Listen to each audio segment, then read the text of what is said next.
panatilihin po natin bukas ang ating mga Biblia habang tayo po ay nag-aaral ng salita ng Panginoon. Ito naman po ay nabasa na natin ng salit-salitan. So bukas na po ang salita ng Panginoon sa ating kalagitnaan. Tayo pong lahat ay manalangin sa ating pong pagsisimula. Tayo pumikit, tayo manalangin. Manaming Diyos sa dakila sa lahat. Salamat po sa iyong mga salita. Aming binasa lamang kanina. Tunay nga po Panginoon, bukas na po sa aming kalagitnaan. Dalangin po namin ang iyong pagkilos. Na maging makapangyarihan po ang iyong mga salita na aming pong pag-aaralan sa umagang ito. At bigyan mo po kami Panginoon ng kaunawaan sa pamagitan po Panginoon ng Dalawang Espiritu. At dalangin po namin ang patuloy mo pagkilos sa amin habang kami nag-aaral. Hindi nga Panginoon, alisin mo na ang maaaring mag-disturb Panginoon sa amin habang kami Panginoon nag-aaral yung mga salita. Pero din, tunay nga po Panginoon, dalangin po namin ang aming mga sarili. Kung may mga kasalanan kami Panginoon, hindi pa nahihingi ng tawad sa iyo Panginoon, ay dalangin po namin paglilinis mo sa amin Panginoon upang ang iyong mga salita ay amin po ma-absorb ng maayos Panginoon at malinaw at may apply po namin sa aming mga sariling buhay Panginoon. Salamat po sa umagang ito. Ikaw na po ang sumama sa amin. Ito na po ang aming panalangin sa tayong pangalan ng Panginoong Yesus. Amen. So salamat po sa Panginoon na tayo po muli ay makapag-aral ng kanyang mga salita. Continuation po ng ating team ngayong month ng April ang pagiging katulad ng Panginoong Jesucristo. So last week ay napag-aralan po natin ang tungkol sa kung paano magmahal ng Panginoon. Nakita natin ang pag-ibig ng Panginoon. Ito ay selfless, unconditional, at ito po ay sacrificial. At hinamon tayo na makita sana sa ating mga buhay, hindi man perpekto na kagaya ng pagmamahal ng Panginoong Jesucristo, pero yung makita po sa ating mga buhay, yung kung paanong tayo nag-i-strive na maging katulad ng Panginoong Jesucristo pagdating sa pag-ibig. Sa umaga pong ito ay pag-uusapan naman po natin ang mga katangian na meron ng Panginoong Jesucristo patungkol po sa pagpapakumbaba.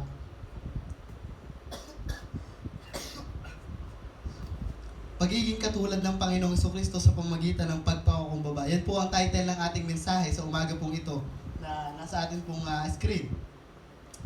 At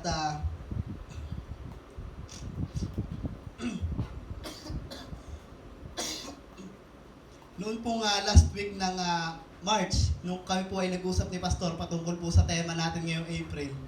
Patungkol po sana ang ating tema ngayong April sa discipline.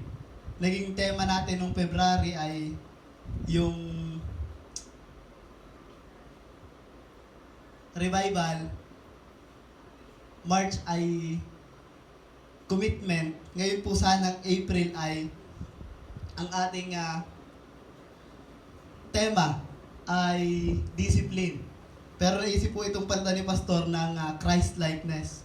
So, nung sinabi po sa akin ni Pastor yung tema natin ngayong April, ay hindi ko po alam kung anong aking naging pakiramdam. Nung sinabi po ni Pastor na Christ-likeness daw po ang magiging topic natin ngayong April.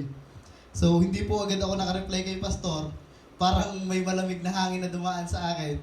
Gawa ng naiisip ko po nung mga panahong ngayon na nung sinabi po ni Pastor na ang ating nga pong magiging topic ngayong April ay Christ-likeness, ay ang tumatakbo po sa aking isip hanggang ngayon, I am not worthy na mangaral ng ganitong topic.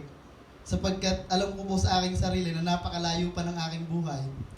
At nung sinend po sa akin ni Pastor yung passage about sa love, humility, sabi ko parang gusto ko munang mag-pass sa preaching po natin ngayong April, ngayong month. Kasi alam ko nga sa aking sarili na hindi ako worthy na ipangaral ng mga ganitong bagay. To be honest, ang panalangin ko po sa Panginoon hanggang sa ngayon, kung hindi man maging pagpapala ang buhay ko, dahil hindi nakikita sa akin ang mga bagay na ito, panalangin ko sa Panginoon, Panginoon, gawin mo pong makapangyarihan enough ang iyong mga salita para sa ikalalago ng buhay pananampalataya ng iyong mga anak. At sa umaga pong ito, nawa nga ay maging pagpapala para sa ating lahat ang salita po ng Panginoon na ating pong pag-aaralan at maging hamon sa ating buhay ang mga bagay na ito. Ang pagiging katulad ni Kristo sa pagiging mapagpakumbaba. So sa umaga pong ito ay meron tayong tatlong katotohanan na titingnan mula sa passage po na ating binasa mula sa Philippians chapter 2 verse 5 to 11. At una po nating makikita ang katotohanan sa salita ng Panginoon mula po sa talata na ating binasa is the mindset of Christ that believers must have. Sabi po sa verse 5, "Have this mind among yourselves, which is yours in Christ Jesus." So, ang passage po natin, kung babasahin po natin sa Tagalog, sabi dito, "Naway magkaroon kayo ng kaisipan na tulad ng kay Kristo Jesus. Kahit taglay niya ang kalikasan ng Diyos, hindi niya ipinagpilitang manatiling kapantay ng Diyos. Sa halip, kusa niyang binitawan ang pagiging kapantay ng Diyos at namuhay na isang alipin. Ipinanganak siya bilang tao, at nang siya'y maging tao, nagpakumbaba siya at naging masunurin hanggang kamatayan. Maging ito man ay kamatayan sa krus. Dahil dito, siya'y lubusang itinaas ng Diyos at binigyan ng pangalang higit sa lahat ng pangalan. Sa gayon, sa pangalan ni Jesus ay luluhod at magpupuri ang lahat ng nasa langit, nasa lupa, at nasa ilalim ng lupa. At ang lahat ay magpapahayag na si Kristo ay Panginoon sa ikaluluwalhati ng Diyos Ama. Isinulat po ito ni Apostol Pablo para sa mga mananampalataya sa lugar, doon po sa lugar ng Philippi, sa mga mananampalataya po doon, upang i-encourage ang mga mananampalataya to unite and serve God with love and humility. At ginawa po mismo ni Apostol Pablo na halimbawa ay ang buhay ng Panginoong Jesucristo. How he humbled himself, na yung Diyos na walang simula at walang katapusan, worthy of all praises, worthy to be glorified, ay nagpakababa. Sabi diyan, kusa niyang binitawan ang kanyang pagiging Diyos. Iniwan ang kanyang kaluwalhatian doon sa langit. Ano pong naging panalangin ng Panginoong Hesus? In John chapter 17 verse 5. Sabi po diyan, "And now, O Father, glorify me together with yourself, with the glory which I had with you before the world was." Ano sabi po diyan? "Kaya Ama, ipagkaloob mo sa akin ngayon sa iyong harapan ang kaluwalhatiang taglay ko sa piling mo bago palikhain ang sanlibutan."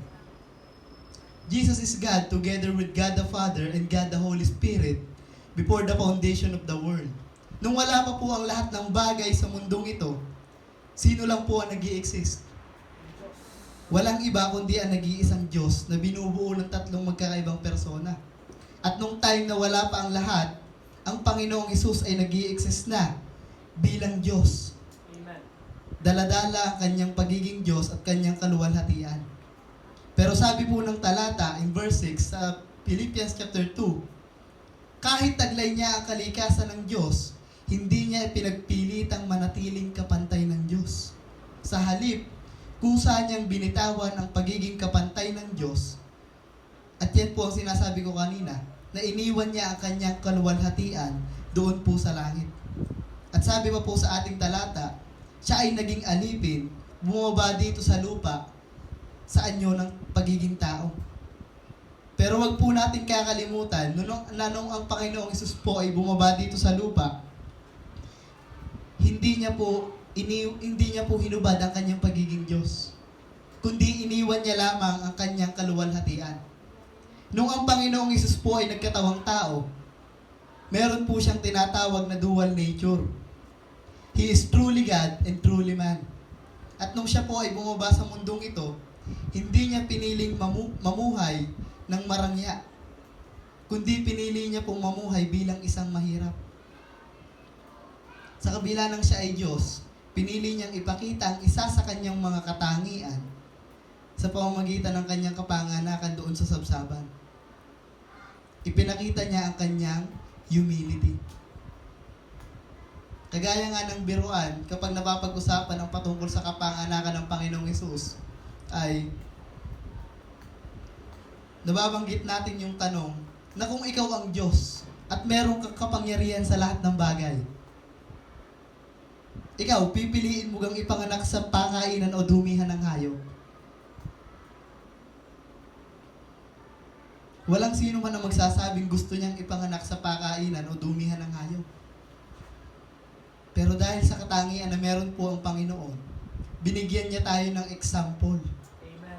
At sabi nga po sa Philippians chapter 5, have this mind among yourselves.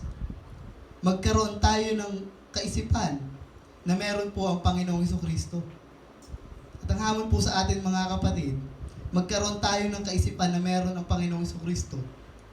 At gusto ko lamang pong magbigay ng halimbawa base sa aking pag-aaral kung bakit ang isang tao ay nagiging kabaliktaran ng mapagpakumbaba. Ang kabaliktaran po ng pagpapakumbaba ay pagiging mayabang o pagiging ma-pride. Meron po akong inilagay ditong 3 rason kung bakit tayong mga tao ay hindi nagkakaroon ng kaisipan na kagaya ng sa Panginoong Jesucristo. At isa sa mga dahilan kung bakit ang mga tao ay nagiging mayabang sa kapanahonan na meron tayo. Una, accomplishments. Ano yung mga accomplishment na masasabi? Madami. May mali po ba sa accomplishments? Wala. Pero kailan nagiging mali ang accomplishments? Kapag yung accomplishments na meron ka ay inisip mo na nakuha mo sa pamamagitan lamang ng iyong sarili.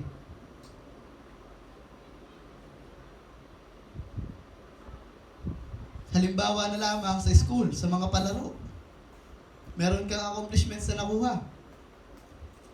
Sa church, especially sa mga accomplishments ng ministries. Kailan po yan nagiging delikado? At kailan nagiging pride ang accomplishments? Kagaya po ng sinabi ko, kapag kinikilala mong napagtagumpayan mo ang mga bagay na iyon sa pamamagitan ng iyong sariling kakayahan. Hindi mo naisip na ibalik sa Panginoon ang glory, taking the credits of God's work. At minsan, dahil din sa accomplishments, nagiging self-centered tayong mga tao. Ano pong sabi ng salita ng Panginoon in Matthew 23 verse 12? Whoever exalts himself will be humbled, and whoever humbles himself will be exalted. Hindi ko po alam kung natatandaan niyo yung awit na God's grace our best. Hindi natin gagawin ang ating best para kung sino mang tao. Hindi natin gagawin ang ating best para meron tayong mapatunayan. Kundi sabi sa awit, let's give our best to God who gave His best for us. Kaya ang hamon po sa atin, gawin natin ang ating best para sa Panginoon. Hindi po para sa ating mga sarili. Ano pa? Kung bakit tayong mga tao minsan ay hindi nagkakaroon ng kaisipan na kagaya ng sa Panginoong Jesucristo. Pangalawa, too much recognition.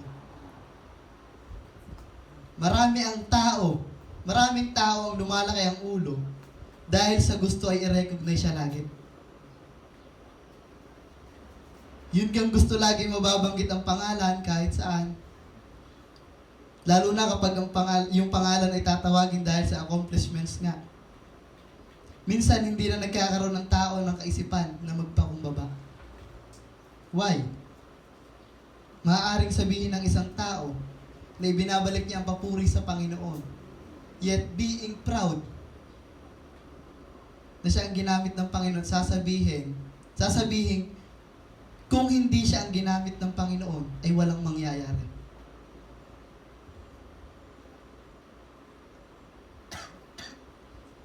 Yan ay pride pa din, mga kapatid. Praise God, sapagkat hindi naman po sa nagbubuhat ako ng sarili kong bangko. Pero kapag naisip ko po yung mga bagay na sinasabing quote and quote, nagawa ko para sa Panginoon, ay natutuwa ako. Natutuwa, pero lagi kong iniisip na yun ay bagay na hindi ko dapat ipagmayabang. Kasi naniniwala po ako dun sa 8 golden chains of salvation na pagkilos ng Panginoon. Na kung hindi man ako ang gamitin ng Panginoon para sa buhay ng mga taong iyon, ay meron at merong gagamitin ng Panginoon na tao upang yung taong pinili niya sa kaligtasan ay makakilala sa Panginoon.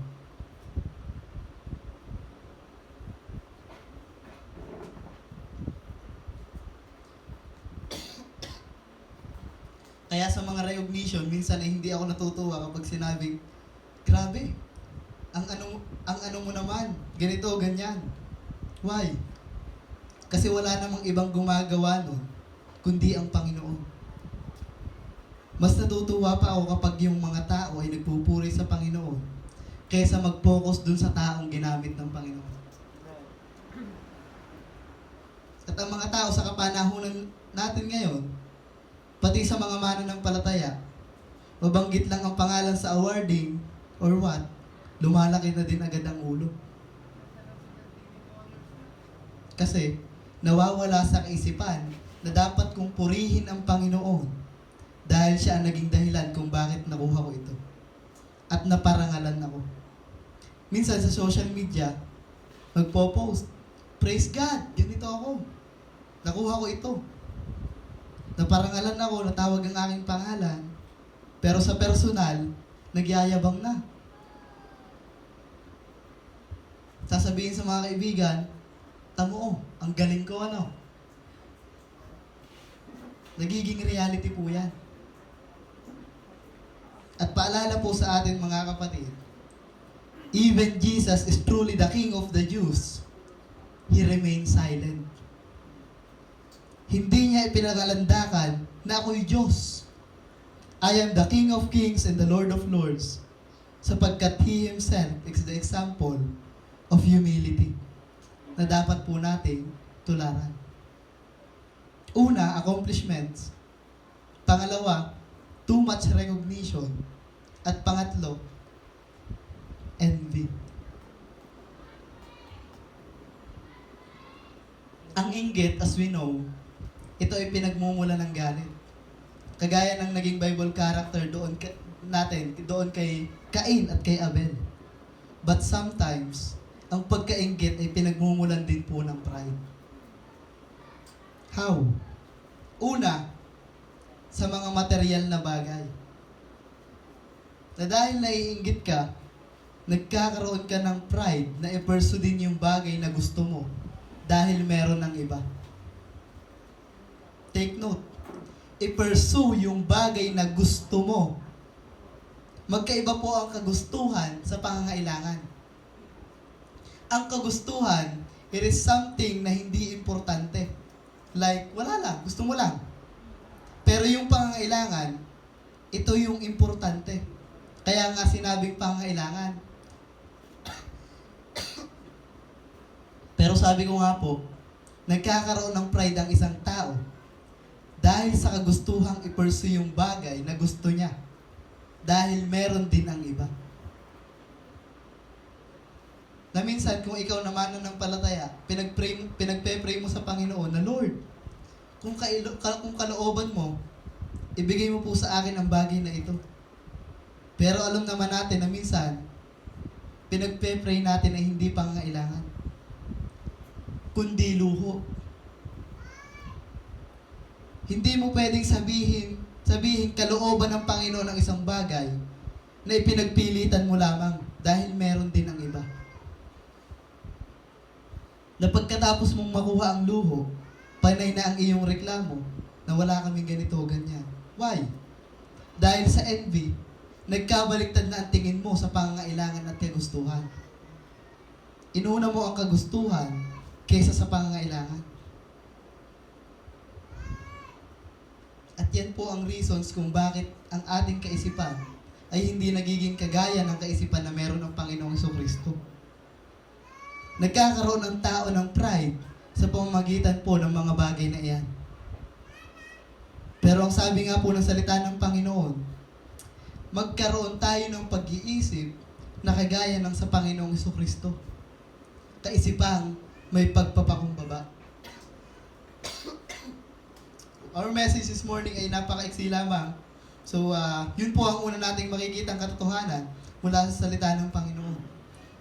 Dapat tayong mga mananampalataya ay magkaroon din ng kaisipan na kagaya ng sa Panginoong Jesucristo. Pangalawa, nating makikita is Christ's humiliation. In verse 6 to 8, sabi po dito, who though he was in the form of God, did not count equality with God a thing to be grasped, but emptied himself by taking the form of a servant, being born in the likeness of man, and being found in human form. He humbled himself by becoming obedient to the point of death, even death on a cross. Sabi po diyan, sa kabila ng siya ay likas at tunay na Diyos, hindi niya itinuring na kapantay ng Diyos ang kanyang sarili. Sabi diyan, isang bagay na dapat niyang panghawakan, pero hindi niya ginawa. Kundi ano pong sabi diyan? He emptied himself. Yung bagay na dapat ang kilikin niyang tunay siyang Diyos, sabi diyan, hinubad niya ito. Ibinaba niya ng lubusan ang kanyang sarili sa pagiging alipin sa anyo ng pagiging tao. Kagaya nga po ng sabi ko kanina, yung Diyos na worthy of all praises ay ibinaba ang sarili to the point of becoming a servant.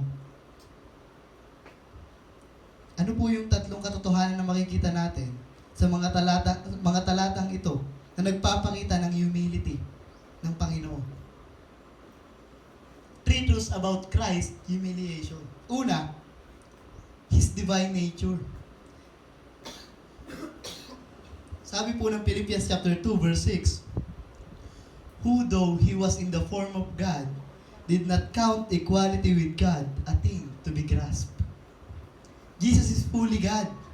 Sabi ng verse 6, though He was in the form of God, siya ay tunay na Diyos, at ang daming statement po sa salita ng Panginoon na nagsasabing ang Panginoong Hesukristo ay Diyos.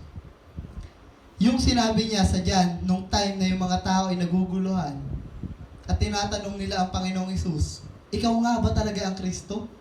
Sabi ng Panginoong Hesus, matagal ko nang sinasabi sa inyo, ngunit hindi kayo naniniwala. At isa sa mga binitawan niyang statement, ako at ang Ama ay iisa. Referring to God the Father. Pagiging isa na lang ng Ama sa pagiging Diyos. The doctrine of Trinity. Iisa ang Diyos na binubuo ng tatlong magkakaibang persona. Diyos Ama, Diyos Anak, at ang Diyos Espiritu Santo. At ang katotohanan the three persons ay equal sa pagiging Diyos. Jesus possessed the equality with God, and yet did not cling to His rights and privileges. Ano pa? Jesus emptied Himself. Sabi po dito sa Philippians chapter 2 verse 7, but emptied Himself by taking the form of a servant, being born in the likeness of man. Napahapyawan po sa atin noong nakaraang linggo yung self-emptying. Na sa Greek, ito po ay kenosis. Nung sinabi na He emptied Himself, ang akala po ng marami ay iniwanan ng Panginoong Hesukristo ang kanyang pagiging Diyos. Hindi po. Kundi ang iniwan lamang po ng Panginoong Hesukristo is His glory. Ano po yung ibig sabihin that Jesus emptied Himself? Jesus voluntarily set aside certain divine privileges. Noon po siya ay nagkatawang tao sa mundong ito. That's why noong sinabi that Jesus took the form of a servant and being found in the likeness of man, ang Panginoon literally ay naranasan ang pagiging tao. Jesus did not lose His deity, kundi isinantabi niya yung divine privileges na meron po siya. And the idea is meant to highlight a model of humility and self-giving love. Not loss of deity, but a deliberate act of lowering oneself for others. Una, yung divine nature ng Panginoong Hesukristo. And Jesus emptied Himself. Pangatlo, Jesus Christ, humble obedience. Sabi po dito sa Philippians chapter 2 verse 8, and being found in human form, He humbled Himself by becoming obedient to the point of death, even death on a cross. Sabi diyan, He humbled Himself sa pamamagitan daw po ng pagsunod. By becoming obedient to the point of death. Even death on a cross. Jesus obeyed the will of God. When He prayed in the garden, Jesus prayed in Luke chapter 2 verse 42, saying, Father, if it is your will, take this cup away from me. Nevertheless, not my will, but yours to be done. At ang katotohanan nating makikita na ang willing na pagsunod, ito pala ay nagpapakita ng humility. Sabi nga sa mga unang passages in Philippians chapter 2, sabi po dyan sa verse 3, do nothing from selfish ambition or conceit, but in humility, count others more significant than yourselves. Sabi sa huling bahagi, you count others more significant than yourselves. Yan ay isa sa mga bagay na nagpapakita din ng humility. Nakita natin ang tatlong bagay na nagbigay ng katotohanan sa buhay ng Panginoong Jesucristo at kung paanong ibinaba niya ang kanyang sarili. Even hanggang dun po sa kamatayan, sa krus ng Kalbaryo. At yan ang hamon sa ating mga kapatid sa talata na meron po tayo. Yung sinabi ni Apostol Pablo sa ibang salin, let this mind be in you, which was also in Christ Jesus. Ano po yung kaisipan na meron din daw tayo na kagaya? Ano daw po yung kaisipan na meron din daw tayo na kagaya ng sa Panginoong Jesucristo? Na dapat ay meron tayo. Yung kaisipan ng pagpapakumbaba.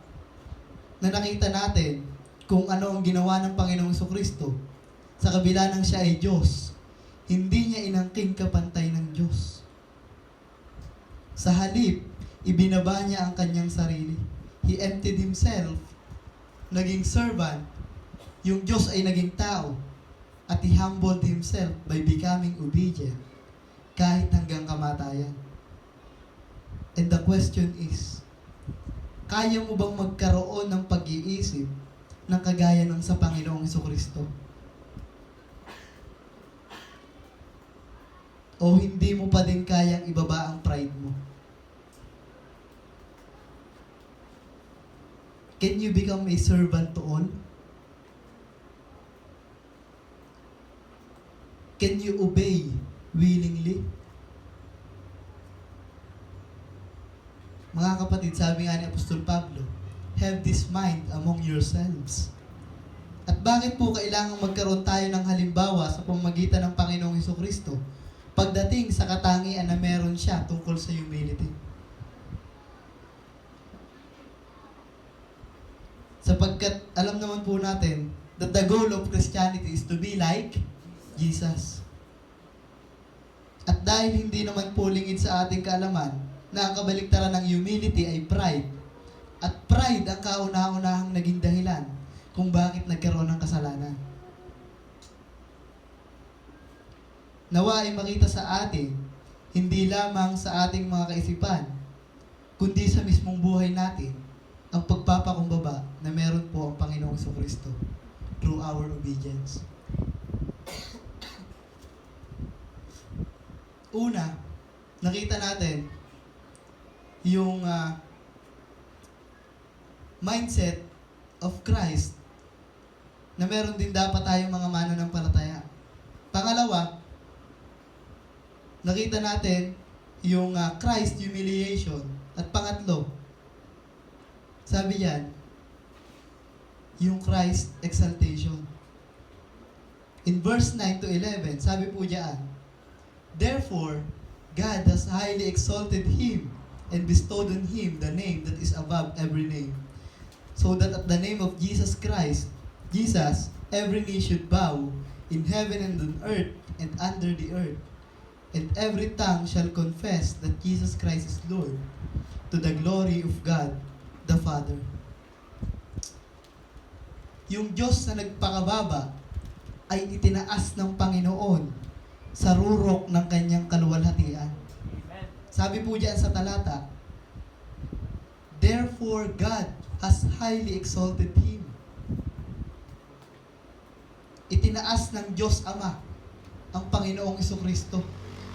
At sabi diyan, and bestowed on Him the name that is above every name.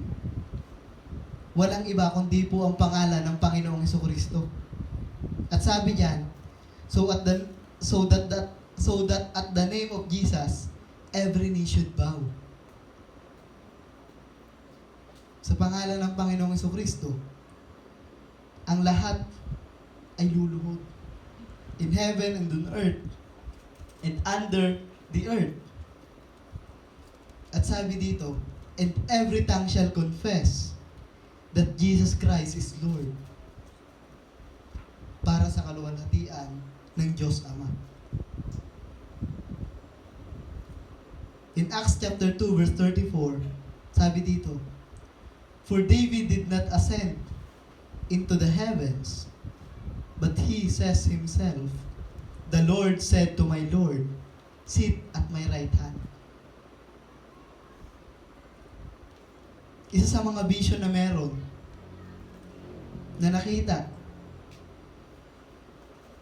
ay yung Diyos na nagpakababa ay nasa luklukan, nasa kanan ng Diyos Ama. Sabi dito sa talata, the Lord said to my Lord, sit at my right hand. At yun dapat ang hinihintay natin na mag-aangat sa atin. Hindi tayo ang mag-aangat sa ating mga sarili. Hindi tayo ang magpaparangal sa ating mga sarili. Naalala ko pa yung sa aming Bible study nitong Sabado. Nandun po kami sa lesson 26. At sabi doon sa talata, nung time na ang Panginoong Hesus ay inuusig ng mga Hudyo, gustong malaman ang katotohanan patungkol sa Panginoong Jesucristo. Sabi ng Panginoong Jesucristo, walang kwenta kung siya ang magpaparangal sa kanyang sarili. Kundi ano pong sabi niya doon? Walang ibang nagpaparangal sa kanya, kundi ang Diyos Ama.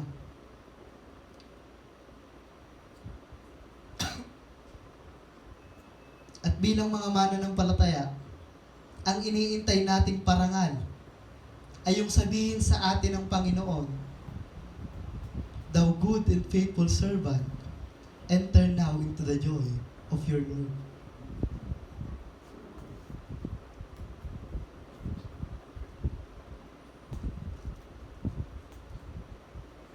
Yun yung parangal, yun yung recognition na dapat nating intayin. Hindi yung recognition sa mundong ito. Sapagkat yung mga recognition sa mundong ito ay magiging sanhi lamang na tayong mga tao ay lumaki ang ulo. Hayaan natin kung paanong itinaas ng Diyos Ama ang Panginoong Jesucristo dahil sa kanyang pagpapakumbaba, ay ang Panginoon din ang magtaas sa atin dahil nakikita niya ang pagpapakumbaba na meron tayo.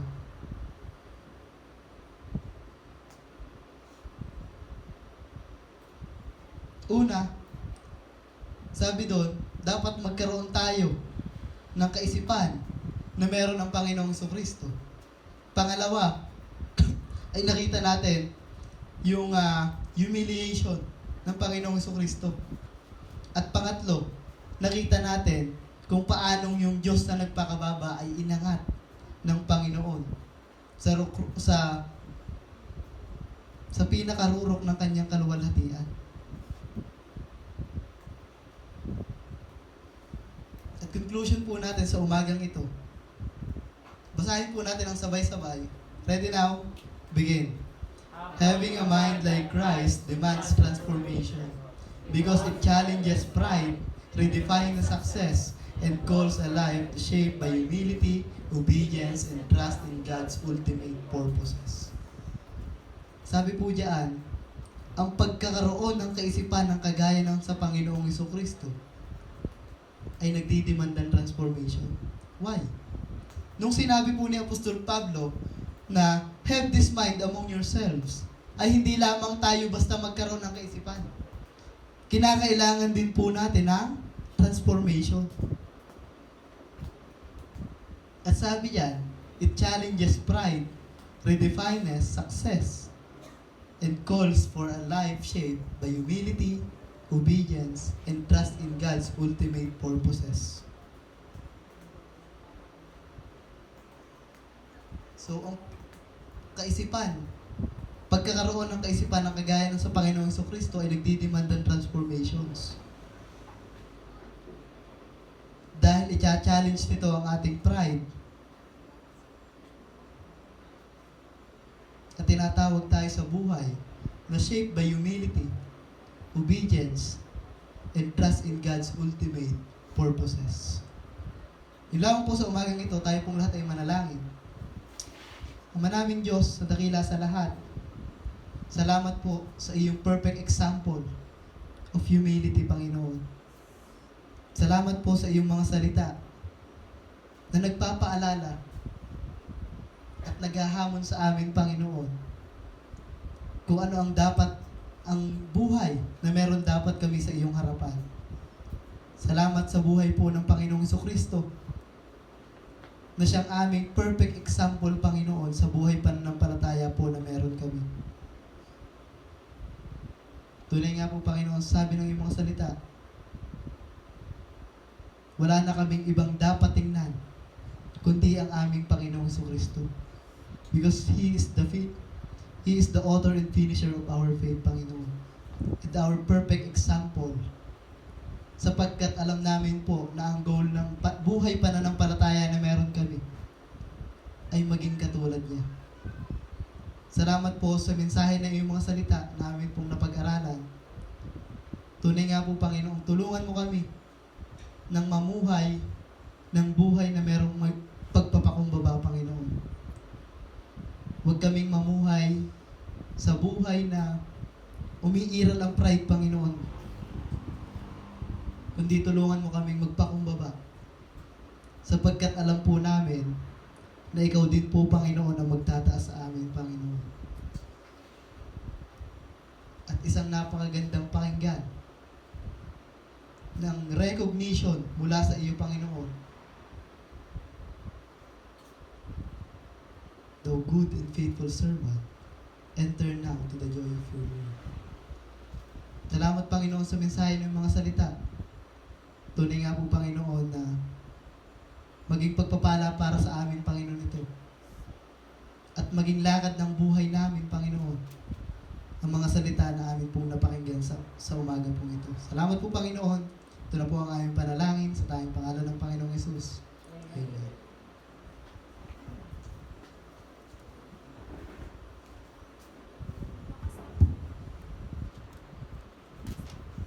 Maraming salamat, Pastor Jake, sa mensahe ngayon pong umaga. Tayo po ba